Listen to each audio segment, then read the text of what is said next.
Hi everyone, my name is Patrick Akil, and for today's guest, I'm joined by Dennis de Reus, previously head of AI over at ABN Amro and now co-founder of Stellar, where he works on AI for customer service phone calls. We discuss voice technology, developer productivity, output, startup environments, and much, much more. So enjoy. I want to get into what you're building now, because I know you have kind of this history built up. And I don't know how much hands-on you were, but definitely when you're now in a startup phase, I'm assuming you're a lot more hands-on than you used to be. Yeah. What are you building? So we're building Stellar. There's 3 of us at the moment, soon to be likely 4. Mm-hmm. Stellar answers the phone with AI. And we're focusing on people that have, let's say, at least 15 or 20 people in their contact centers, all the way up to a few thousand. We have our first clients as well, so that's great. And am I a lot more hands-on? Yes. So you have to be. I started programming when I was, 12, 13, 14 or something, but I've never done that for work per se. But training, I'm a chemical engineer. I've done optimization of chemical factories.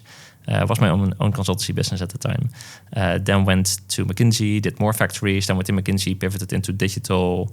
Then did the implementation work for the chatbots. Then back into McKinsey, and then head of AI for ABN Amro. Mm-hmm. So in all of those jobs, being able to program has been very useful, because in the discussions with the engineers, like A, you can contribute to the discussion, and B, sometimes there's sometimes this dynamic where there's some technical mumble jumble.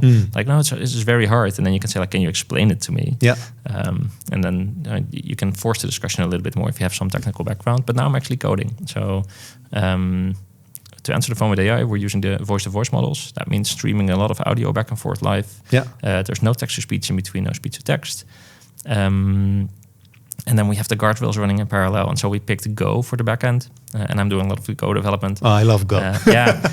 So my 2 co-founders are more TypeScript people. Okay, gotcha. But they'll get around. Yeah. No, but Go is great. And so especially like for the fact that we run a lot of things in parallel, and I don't have to think about like, okay, so where's my thread located and the whole thing. So that works. So I'm writing more production level code at this point. Cloud is a huge help. Actually, at this point, it's Gemini. It's like it kind of they step over each other all the time. So, but yeah, what's in your tool belt then nowadays? Because I'm very jealous. I feel like I'm missing out, and I want to go more to building software in more early stage companies again. Yeah. Because I've also done product management for like the last year and a half, and I always wanted to do product management. I'm very happy with the experience. I think I can leverage that in building software. Now I just want to again start doing that, because I feel like if I'm not there, if I don't get the hands-on experience now with the new tooling that is around, I'm going to be behind. Yeah, I mean, you have to get used to the tooling a little bit. Like, what do I feel comfortable with moving into the AI or not? And how do I kind of prompt this thing well? Mm-hmm. I think that's one thing that's been a bit of a learning curve in the beginning. The other thing is that like some stuff works really, really well. It's like, hey, I have a bunch of functions here, write me the tests. And especially in something like Go, where you just have, the underscore test file. It's like, generate this file for this file. And then poof, it's kind of 95% correct. I've had to force myself to be more careful on reviewing stuff. Mm-hmm. And we do each other's PR reviews, and as a result, you can see that sometimes you pick something up, it's like, oh, this clearly is the AI writing this, and slip through the cracks. Okay. Toolbelt wise, we're using Cursor a lot. I've toyed around with Cloud Code as well. Okay. And I think they do slightly different things in a way. Like Cursor is a fixed fee a month thing, so they have to be a little bit careful about how much tokens they burn. Of course, in terms of staying profitable. Yeah. And I'm sure that at some point they're going to raise prices on some things, or there's going to be more into exactly. So that's on the Cursor side. Cloud Code, on the other hand, doesn't do that, because you just pay with your API key. Mm-hmm. And they've now done some stuff where it's integrated into usage of your Max subscription if you want to. But so Cloud Code is not at all optimized to reduce the amount of tokens. So for the same change in Cursor, you could see like, oh, it's just taking the top 50 lines of the file. It's trying to find this function, and then only takes the function into context. Mm-hmm. And Cloud Code will be like, I'm going to take these 10 files fully into context to make this. And at some point you can see if you do that, it runs out of space. Yeah. So smaller changes, single files, or something slightly across the code base, Cursor is great. And if I have something like, hey, I want the thing to be slightly more autonomous and make a bigger proposal on what to change, I tend to use Cloud Code from time to time as well. Interesting. What model specifically in Cursor? At this point, Gemini. Gemini. Yeah. Gemini's king, I've heard. Yeah. Like, is it that significant compared to the others you've tried?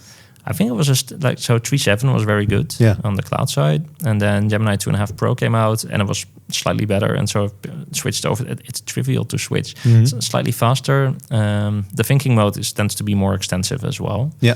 So it doesn't make a big difference. It makes a small difference, but it's easy. It's a small step up, so you pick that one. It's funny that you say that, because switching is easy, and then you just use a different model, so you don't really think about it. It must be really hard as an LLM provider, though, because even Google must be aware that at some point there will be a 3.8 on the cloud version. If that's slightly better, then boom, all that volume goes back again. It's a race continuously. It's like, you stop, someone overtakes you, and everyone switches. Yeah, so that's very commoditized if you think about it. That's crazy.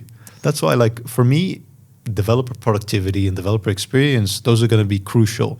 Not necessarily what model you're doing, but definitely how you do it and how you interact with it, how you achieve your goals. And I feel like people are experimenting with it. I want more people sharing knowledge on what works well for them and what hasn't worked well, because then we kind of establish conventions in this new There's some really respect. nice blog posts where people say like, hey, I've spent a few months with Cursor and these are suggestions I make. And like the obvious ones are to ask for a plan first before it executes. And you can see that by now they're optimizing the thinking mode to make a plan first before it executes. So of course. Some of these best practices come back. And the other thing that's nice is you can define MDC files where you say like, hey, this always needs to be in context. This needs to be in context whenever you're working on files that end in .ts. And so you can basically say, I have my coding standards, architecture of the application, et cetera, et cetera. And so it's easier for Cursor in this case to tap into the right file or search for the right files because you're automatically providing that information. Interesting. I feel like I've talked to many people, and a lot of camps are there. People that love it, but also people that hate it, that say, doesn't work, doesn't do what I want it to do. And I feel like this setup that you're talking about, specifically giving the context or making a plan or making sure the right files are there, I feel like that is so huge and probably missing for the camp that's like, it just doesn't work for me. I think it's also people are sometimes looking for different things. So it comes back to the beginning. Like if I hire a junior engineer, I expect a certain amount of output, but I also expect to review the code. Yeah. Now suddenly I have an army of junior engineers that write code very quickly, but I still need to review it and sometimes say like, this is not what I wanted. I actually wanted this the other way. And the thing with an LLM is that unlike a junior engineer, it gets stuck as well. And sometimes you have to say like, I'm going to reset this. I'm going to reprompt from the beginning because that's the better way to approach it. Yeah. But so I think if you come in with the expectation of this thing is going to write a lot of code, I still need to provide how I want it written. Do I want some level of abstraction or not? Do I want it split across these files? So you have to think still yourself on how to do it. And it's more the execution you automate. I think it works really well. But then I know people that say like, I don't want to work with junior engineers. They need too much oversight. I prefer doing these things myself. So they have a different sense underneath. And that camp of that group of people probably isn't super excited about the LLMs for the same reason. Like they're definitely not flawless. They still need oversight. Yeah. And if you come from the perspective like, well, it erodes my trust in that this thing writes good code at all, then you might even. I think it's hard to spend more time reviewing it than you would otherwise spend writing it yourselves. But maybe you're a very fast typer and thinker. Yeah. It depends what you do. Like I also feel like if your code base is very extensive and you're trying to add on, I don't know if that's going to be better or worse, but if you start from scratch, you have to write a lot of code. New stuff goes really, really quickly. Yeah. The interesting thing on existing code bases, so we're working with a framework called Enor, and basically in the code, both TypeScript can go, we can define like, hey, I have this database and I have these migrations, etc. And it sets up, or whether it's AWS or Google Cloud, but it sets up the environment based on what's in the code. So it's kind of an abstraction above, writing Terraform scripts. It's, basically, it just looks at the code, determines what kind of infra we need, and then spins that up. Interesting. And there was something in the command line tool that we wanted to adjust it. Specifically, it kept name for names when we would export from the TypeScript side a client for the Go side. But Go has this thing with capitalized names being public and non-capitalized being private. And so stuff that would be public in the TypeScript side would suddenly be private on the Go side. Yeah. And it makes the client really hard to use. So we're like, okay, let's adjust this. But the code base of Enor is quite extensive. And so they were like, look, we're going to go and pick this up, but it doesn't have priority. I'm like, okay, well, you can make a PR if you want to. Yeah. Great. Nice. And so that took like maybe an hour or two. But the fact is, to be able, like the guy who did that, Jan Kees in the team, he's like, that would have taken me a week otherwise. But now I can go open the whole code base and basically ask the AI, like, okay, so this is the change I want to make. Where do I even start? Yeah. Like, okay, let me check. This is the structure of the application. It's likely going to be here. Let me search for these files. Okay, this is structured like this. No, then I need to be here. Oh yeah, this is the function where it happens. Okay, make the change. Okay. It makes the change. Change is so, but still you've gotten to the right point. Yeah. Now you can edit basically your approach.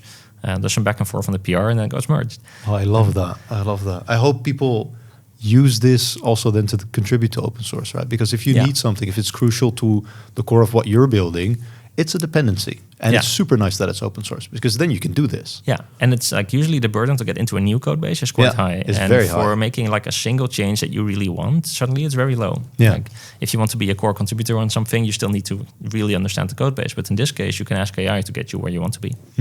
I wonder if, what language was this in? Was also Go. Also Go, yeah. I wonder if that is going to make a difference. Like if languages are going to define then also what works well with reasoning with an AI. I think maybe it's less languages. I think it's more time bound. Okay. So if a language like Go has existed for like 12, 14 years, there's enough trainings data. The same for TypeScript and a bunch of other things.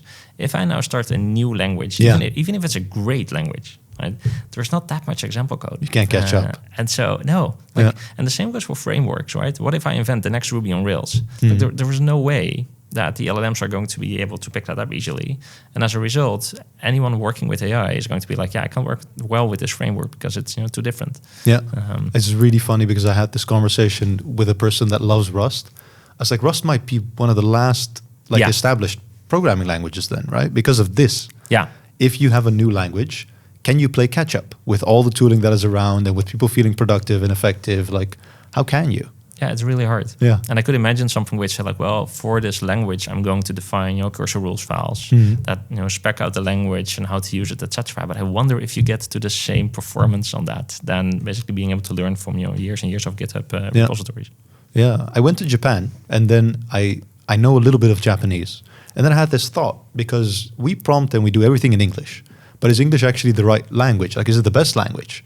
Yeah. If we say the word run, and this is what, because I chatted about this, and ChatGPT told me if you have run, in many contexts, it has like 60 meanings. Yeah. Whereas a different language, like Japanese, you are more explicit in the words that you use. And for me, that's also where the thought pattern kind of went into programming languages. Because if we look at Go, like you have to be very verbose. You can't do many magical things. No. And in the end, there are a few ways to get the same thing done. You still have flavors and you still have conventions, but then that's that. Yeah. If I then look at Java, you can do many things in different ways and you can be very opinionated, or you have to have strong conventions to then actually have consistency. Same for Rust. Same for Rust. Like, so then I feel like a language might make a difference, but in the end, it might not. And then these are just the languages we work with. I think Go is a very simple language, like very few keywords. Yeah. And so probably works relatively well for the LLM scope. The other thing I see is that on the TypeScript side, we do a lot of the kind of the CRUD operations, and the Go thing is slightly more complex because it's a lot of parallel processing of audio. And so basic CRUD operations, there's so much trainings data on that. Yeah. Even if it's not in, it's also in TypeScript, even if it would be in different languages, I think it works well. The more complex code, it tends to struggle a bit more. Yeah, gotcha. But Do you still then try? Like, because you're doing audio to audio processing, basically. That's, I wouldn't say it's not established, but it's definitely something I haven't done before. So it's on the newer side of things. Yeah, the other thing is that it turns out like even very trivial stuff, you'd say like I have raw audio recordings in some format, PCM16, and I want to turn this into MP3 or something. There's very little available to do that. Yeah, like there's a few of the codecs, but they're all C related, so you have to tap into C or whatever. Of course, it's it's not like image conversion. No, images we use everywhere. But so it's interesting to kind of even see like, hey, how many libraries are there, and like how many people actually do kind of significant audio processing in Go? It's fairly limited, I think, but there's not that many people that do a lot of significant audio processing, especially in the open source space. On that front, you're kind of trailblazing. But then do you use AI to help figure things out, or is that where you kind of have to do more of the manual plumbing yourself? so I think the setup of like, hey, how do I want to route all this? How do I set up the Go routines? How do I run my guardrails in parallel? That's something you map out, and it's lots of kind of whiteboard or paper drawing.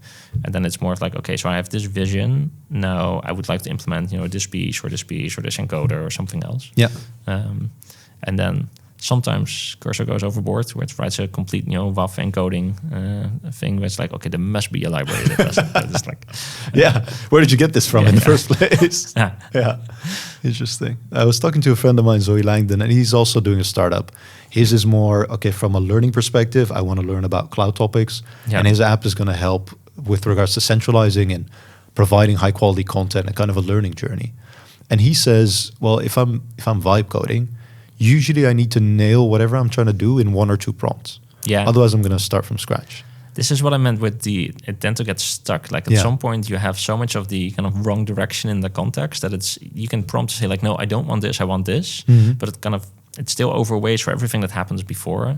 And you're better off, I mean, maybe not 2, but after 3 or 4 prompts, at some point I have the same feeling. It's like, maybe I'm just going to go and reset this and spec out from the beginning better what I actually want. And then it can take the right route. So you have the same feeling, like a few prompts, and otherwise you just once you're in the weeds, you need to get out first. Yeah. This, like, I haven't done this much, and especially not on a production application, but this feels to me like a video game and you're trying to get to a next checkpoint. Yeah. That's also what I said to him. It's like, it's very much checkpoint based. Like you have a good save state, you better commit, and then you go again. Yeah, but it's kind of, I think the analogy works in the sense that, like with the junior programmer, you want to get to a certain point, you scope out the path to get there. Yeah. Sometimes the AI comes back with like, hey, you've forgotten to think about these and these and these things. Like, oh yeah, great. That's something that otherwise I would have run into. Mm-hmm. And then you move. And I think as the AI matures, these checkpoints will be further and further apart. Yeah. But I think you still need to think about the route that you want to take and how do you slice it up in something that the AI can follow. Mm-hmm. Yeah. I want to talk more about the product side and more of the business side of things, because from my perspective, I don't know what it was. I wanted to return something or ask a store when they were open, and I was just on the phone for hours. So it's like, this should be a solved problem. And I feel like you're getting close to that when you're talking about customer service. So you probably wanted to return something because people tend to call when it matters or when they are not that digitally savvy, but there's a fairly large group that picks up the phone when something is important to them. Yeah. And the return is more likely to be important than the opening hours. Look, at ABN we introduced voice for the credit card company, and it's in trials. But basically, it comes up to when you call and there's a waiting line, an AI can at least ask you what you're calling about, identify you, and then do a warm handover to a human agent. Yeah, and of course, over time, you could do more and more with that. Now, last year May, so roughly a year ago, actually, if you think about it. OpenAI showed, didn't release at that point, the real-time audio functionality. I was like, okay, so this is great. It can do sarcasm, it can sing, it can do a bunch of other things. And a lot of that is based on the audio-to-audio approach that they've taken. And so I think the API became available in September, October last year. Like half a year. Yeah, and I think that was a moment that I thought like, hey, finally we're going to make this switch. So up until that point, voice bots were exactly what you feel when I say the word voice bots. It's like, it's very robotic. It's a bot. Yeah, it's a bot. Yeah. And it's also, it's like super tiny scoped. Like, what is your first name? Oh, it's Dennis de Reus. It's like, so what's your last name, Dennis de Reus? It's like, next question. Okay, Dennis de Reus, next question. Let's continue. And so it's like, it's very static, but also very impersonal. And suddenly you could feel like, hey, this can now pivot into something where it's a great experience. Yeah. And so as an example, so I'll get the example in a bit. So that's when, for me, it clicked like, hey, there was something here. It could be much bigger. And that's when, roughly December, I decided to leave ABN to go and build this company together with the other 2 founders. Yeah. Now, as an example, last week we were in a discussion with a board member and his management team from one of the larger banks in the Nordics. And we explained that we've done tests where we ask people like, hey, look, you've now been helped by the bot. If you had to wait for 5 minutes and then would speak to a human directly, would you prefer this experience with the bot, or would you have preferred the wait and then the human connection? 98% of people say that they would prefer to speak to this bot particularly. And so, Good stuff. yeah, so one of his MT members on the table, I think the chief data officer, basically says like, well, I would be part of the 2%. I would never want to speak to a bot. And so we did the demo.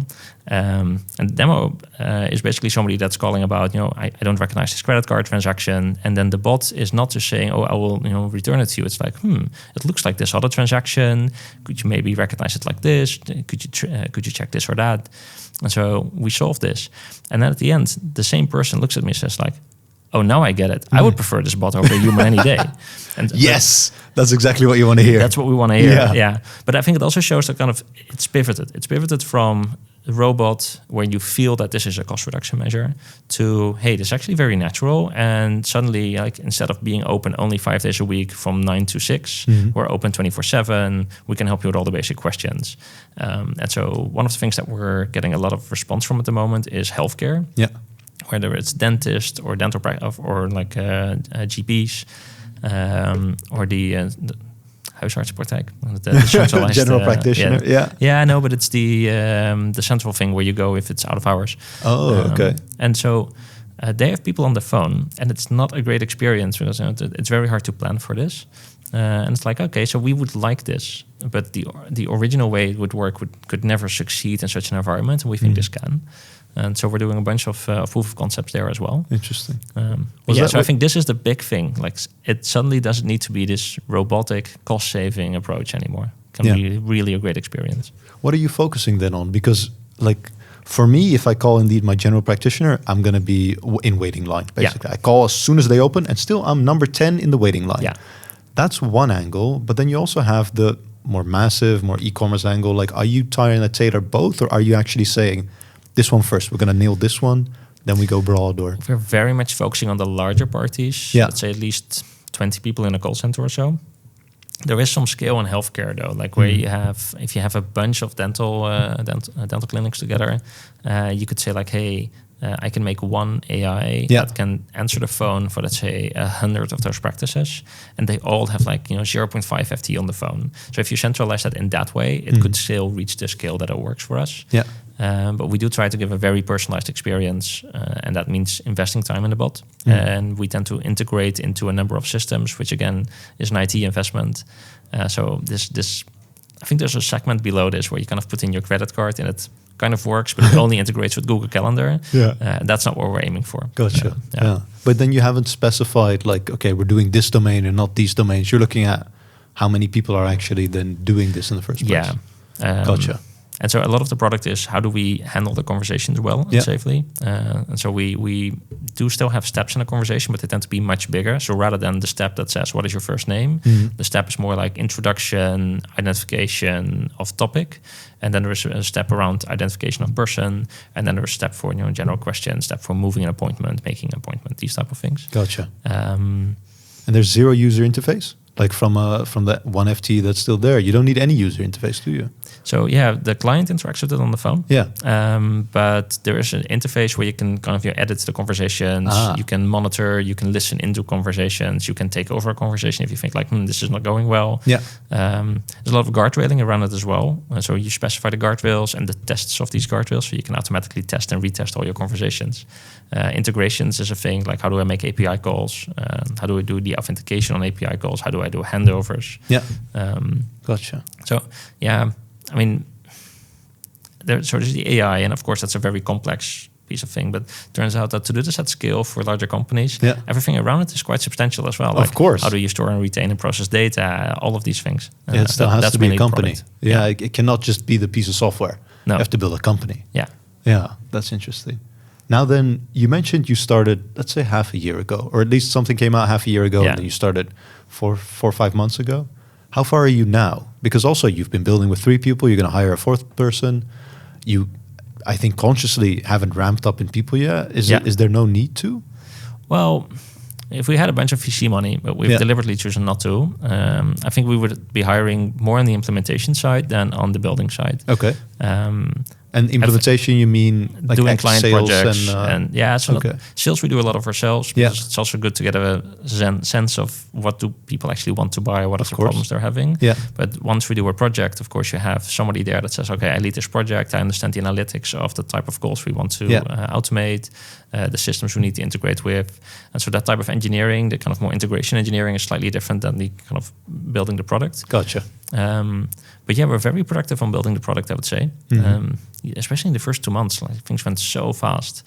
And I think we discussed this a little bit in the pre-call. But like if you look at the code base at some point, and you can do this analysis based on the Kokomo estimates of how many people would you need for how much time at which cost to build something, and then it has a dimension of like, well, if you do this very waterfall, it would be like this, and if you do it a little bit more organic, it would be like this. And if you do that type of analysis on our code base, you get to something like, this would take you 1.5 years and like 7 people, and we did it in 4 months and 3 people. Yeah. And part of that is the benefit of being early. And I used to be very critical of those estimates, but I've done this in ABN in the context of not using these type of tools in a little bit more of a corporate environment.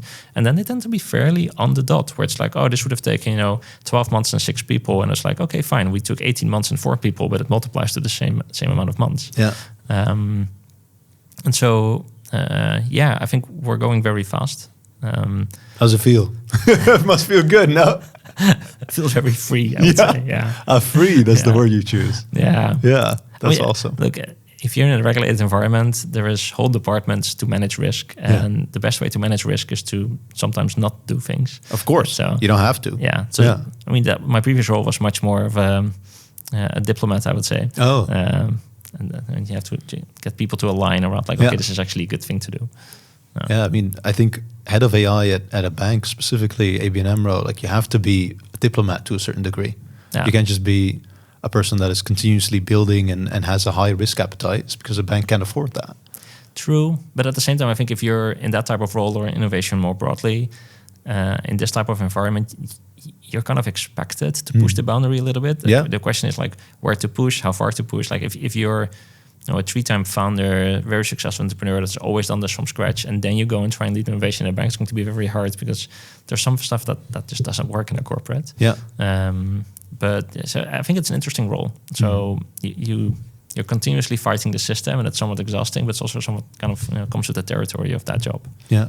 You mentioned earlier no VC money, no capital injection. Is it no capital injection yet, or do you think this is going to be a trend that people uphold because they can be more productive with a smaller team, so they don't necessarily need to hire or kind of blast for the moon? They can do it kind of organically.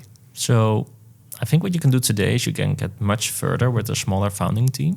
And so you can delay the decision on whether it makes sense to get funding. What I see now, if I look forward, if we start converting a lot of our client projects, you have a moment where your growth kind of outpaces your cash flow. And at that point, you kind of, either you go into a bank loan, but the banks are not going to be super eager to fund a company that's only been in existence for a few months. Risk again. Or you go into kind of the VC appetite.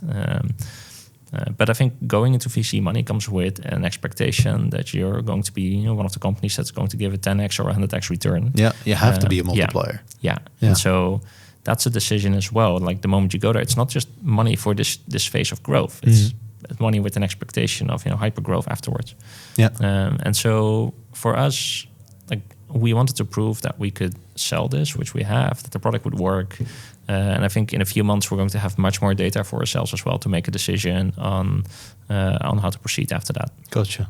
Was this what you envisioned, let's say 4 or 5 months ago when you had this idea or when new technology came out, or did you have to pivot? And is this where you ended up? Well, it's not that black and white. I think any entrepreneurial adventure starts with the assumption of there being demand for what you've thought about. That's a big one. But you have to have that. But that's kind of I think that's where everybody comes from in the entrepreneur space. Like, hey, I think people want this, whether it's AI consultancy or whether it's a product or something else. And so you start your discussions with clients on like, hey, we have this thing, we have this vision, this is what we're building, here's a demo, what do you think? And I think in our case, we've been fairly lucky in terms of, yes, there's demand for what we had in mind. But I think if you, and this is the not so black and white part, if you look underneath that, we have really made changes in our approach of of like, okay, so it turns out that this is much more important than that. Gotcha. So one of the things we pushed forward initially was saying integration to phone calling systems like Avaya or Genesis. Where I said like, look, we're it's a problem. It's a technical thing to solve, but it's not that challenging, and so we'll pick that up when we get there. Yeah. What I find in client discussions is this is one of the things that's most top of mind. Do you integrate with this system? And so it's something that we're pulling forward. It's not a pivot, but it's like you're continuously adjusting your roadmap a little bit to what you think is more or less important. Yeah, gotcha. Yeah. I also think they're different than a pivot. Like learnings along the way or what is going to be more effective for the use cases is going to always be there.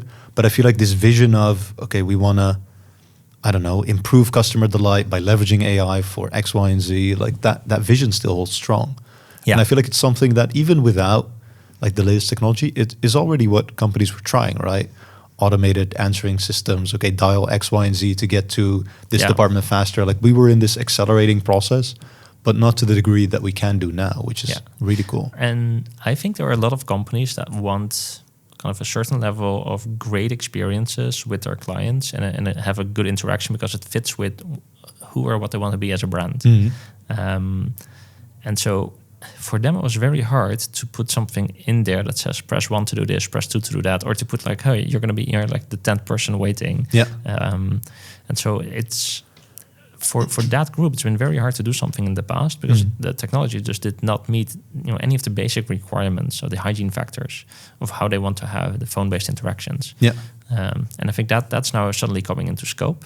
And then there was the group that was already doing this, but they were coming into it from like, this is the one way we have to manage, call inflows, etc. How do we now make that better? And I think then also something like Stellar comes into scope. Yeah, nice.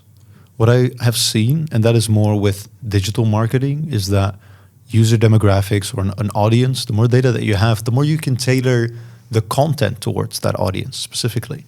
And for me, it's interesting because if I look at kind of a phone conversation, the person on the other side almost has no idea who I am, right? Yeah. From the initial, okay, I'm calling. When they know my order, they get my information. So then also if I'm looking at AI, you would be able to tailor kind of tone of voice and conversation towards that data.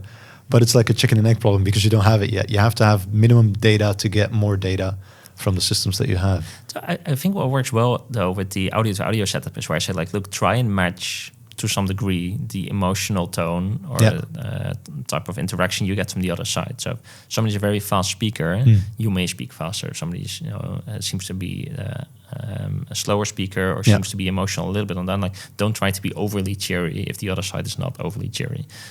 So I think on that level, to be able to match kind of that emotional response, I think is a thing that you can already do quite well. Nice. And then the question is, like, do you really want to, based on the profile of the person calling, change how you interact? I mean, there's a creepiness aspect to it. But the other thing is also, like, if I'm let's say I'm a brand that wants to be fairly cheery and outgoing, etc. Do I want to use the formal you or the informal you, or do I basically do I change that depending on the person on the other side? Or do I say like, no, our brand image is that we are young and cheery, and therefore it's going to be the informal form all the time. So it depends a little bit, I think, on how you'd approach that. I didn't think of kind of using the caller's voice and their tone of voice or how fast they speak, like everything with regards to their style of communication in the direct response. And it does that accurately. Like it can, for example, if I'm furious, it can kind of tone it down and take a more careful approach. Yeah. So if you're very cheery, it might be very cheery. Like we basically say, try and match emotion, but don't be negative. Don't do these things. You almost prompt it out. So if you're very cheery, it'll be relatively cheery back. And if you're very negative, it won't try and be cheery. It also won't be negative. Yeah. It will be like, oh, I'm very sorry about that. That's and cool. then initially we had a bunch of guardrails triggering on like, oh, you're saying sorry. That could be an admission of guilt, and that might be negative to the company. It's like, okay, apologizing for something is okay. It's okay. It's not that hard. Yeah. That's funny. Like we're now gonna. I mean, I'm assuming you're doing this in the English language, but eventually, if this thing scales, that's a big assumption, but that's not the thing. No, oh, really? You're also doing multiple languages? Yeah. Okay. So we're doing most of it in Dutch at the moment. Okay. But we can do German and Danish and a bunch of other things as well. Yeah. Interesting. So you're not bound by a language. No. That's very cool. Yeah. I mean, it's going to be hard to do something very niche. I'm not sure how we would do in Swiss German or something, but all of the major languages like French and German, it works really well. Dutch works really well as well. That's for me is kind of strange because I wonder then, like on what data is it trained? Specifically, like the linguistics and specifics of a language. English is there in abundance because we have incredible content, but like, is it also then trained on? I mean, I guess you have Dutch television. Like, it must have been trained on a lot of that. Yeah.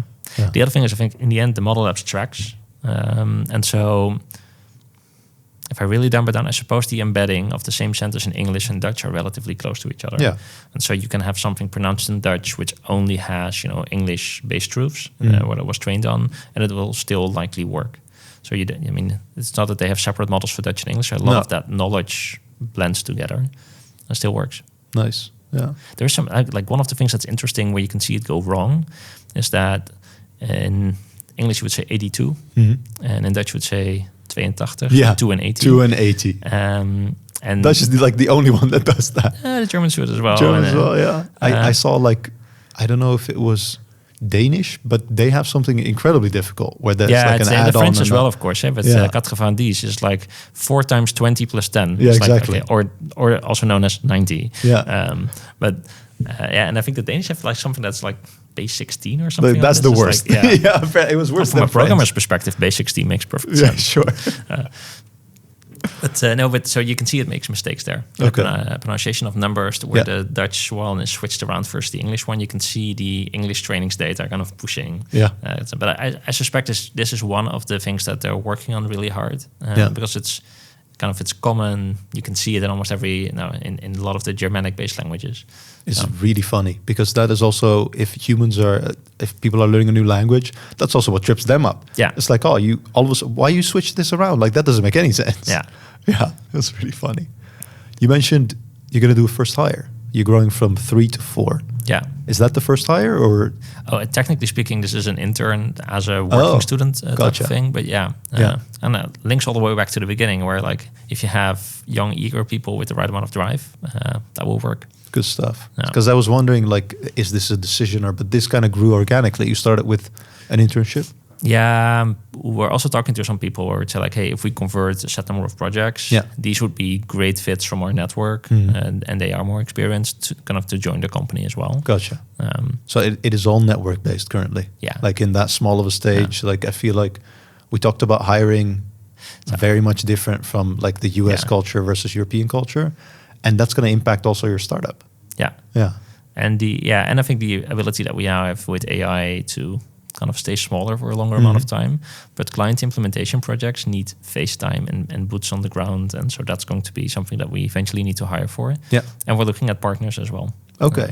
So we could work with different consultancies which are like, hey, like the first few we have to do ourselves to learn. Yeah. But at some point you can say like, okay, so this is how an implementation project works. This is the handbook. We can staff 50-50 with a partner. And at some point you could staff, 80-20, or you could fully have the implementation be run by partners that are experienced with the product. Gotcha. Yeah. As last kind of thought pattern, because we talked about where you started, where you are now, it feels like things are accelerating. Where do you think this is going to be like end of this year, or will you be at that stage with very, very much like hands-on work on the product where you're confident and you're going to do more implementation projects, or what's going to be that phase, you think? I think if we do well, so, I mean, no big company is going to say, hey, here's my credit card. Yeah. It's not going to be a credit card anyhow, but here's a contract. Take my money. Starting the 1st of June, let's have all our phone conversations answered by AI. Yeah. There's a few people that we talk to that are, I think, a bit more aggressive in how they want to approach it. But by and large, are going to say like, okay, you know what? Go and build the first use case with us. And we're going to go and test that with some people and maybe a client panel. We can do it in a few weeks. Then afterwards, they pilot for, okay, let's get actual client calls, but maybe just route 1% or 10% of the calls. And if we're still confident, let's actually scale this up. And even then, it's not from 10 to 100% all at once, but slowly increasing the volumes. So I think a lot of it is around people getting comfortable. If you don't plan that on the roadmap towards the end of the year, we're now starting some of these proof of concepts and pilots. I think if we do well, we're going to go and have some production implementations in Q3, Q4. And that means at the end of the year, we'll have, if all goes well, a number of these implementation projects running next to each other, fed by a number of proof of concepts and pilots with new clients. At that point, we're going to be a slightly bigger company. But I think that would be the ideal outcome. Gotcha. And then we're focusing not just on the Netherlands, but more on the European market. I think the US market is special at the moment with the whole administration there, but also we're trying to distinguish a little bit on not the English languages. Gotcha. And so there's a lot more players in the US, but they're focusing only on English. Gotcha. And I love these intake forums. It's like, do you serve your customers in English? Like, no. Pop us up a new question. Could you serve them in English? Like, no. We'll put you on the wait list. Oh, wow. Yeah. Interesting. I was wondering, because another thought just popped in my head. I know a lot of people in the startup ecosystem. And some people, when it's about a new technology, they go stealth mode. They don't come on a podcast. They don't talk about what they're building because they have this fear of other people outpacing them. Is that a thought you have as well? Because you're very open with regards to this is what we're doing, this is what we're leveraging. Maybe not the intricacies of how exactly, but I love that you're sharing this. So, I mean, some people might have good reasons to be in stealth. But I think like the barriers to compete with this is you need to get to the table with, board or board minus one type of positions in large corporates in the Netherlands. Yeah. And that's not something that you can steal. Like, if you're going to say, like, I'm going to go and talk to the person, you still need to get the meeting. Yeah. So I believe a lot more is in execution than in kind of hiding what you're doing. Intellectual property. Yeah. And of course, like what we do in the code and how certain things are structured, etc. There's some IP in there. But I think if somebody says like, oh, this is a great idea, I'm going to go and start a voice AI startup. I'm trying to compete with Dennis here. Yeah. Then I'm not necessarily too worried because there's a lot more to it than just building the product. Gotcha. I love that, man. I think this was a really great conversation. Thank you so much for coming on. You as well. Is there anything you still want to share before we round off? No, not specifically. Good stuff. Then thanks again. I'm going to round it off here. Thank you for listening. The best way to support the show is to leave a comment. Let us know what you think of this episode. Like the episode if you liked it. Subscribe if you want more. And we'll see you on the next one.